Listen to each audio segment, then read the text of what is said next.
All right, our second way of doing interval training I want to talk to you about is shuttle runs. Now there's a couple things we need to remember when we're doing shuttle runs, and first and most importantly is make sure that the surface you train on is safe for you to train on. So the grass here is a little bit wet, so I don't want to be changing direction a lot on the wet grass unless I'm wearing some type of, maybe soccer shoe or football stud, whatever. But even then you can slide and slip around. So consider that no matter what surface you're training on. And it shouldn't be concrete or pavement, because that's just too hard to sprint and run on. You'll end up with problems from that. So I'm going to use the baseball diamond, but again, even with the baseball diamond you can slide a bit.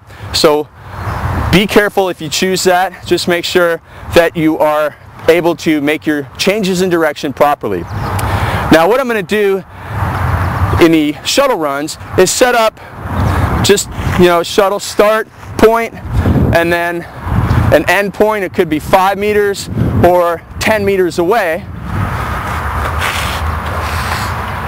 Obviously I don't have an exact measurement there, but if you are going to do some of the challenges that we have in the addiction challenge, make sure that you do measure for the exact distance so you know when you add up your score that you're running the proper distance. But all I need to do here is just run and change direction for the shuttle points for the recommended amount of time.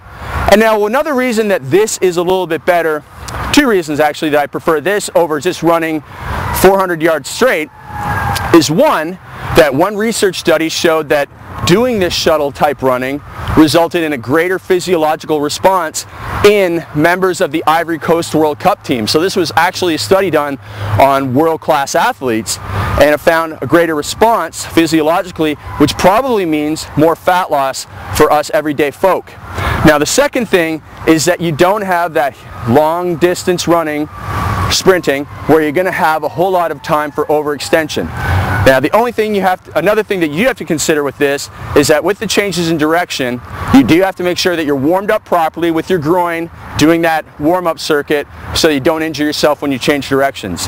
But the change of direction makes this harder, and this is what we're going to use in our next round. And you can do this for 30 seconds, you can do this on the 8-12 system, you can use any type of system with this training, whatever works best for you, just in the shuttle run method. Okay, so it's also great for people that are weekend warriors and want to improve their agility, because you've got straight out running and changes in direction, which will help you improve in soccer, probably hockey, basketball, squash, etc.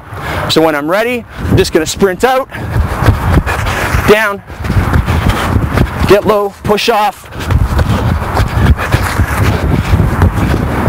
and continue on again for my entire interval training period. Then drop it all the way down to that 3 out of 10 level of intensity. Keep moving, keep walking around. You want to make sure you're moving around during your recovery, because research shows that active recovery helps you get ready for the next interval faster. All right, so that's our second way of doing interval training.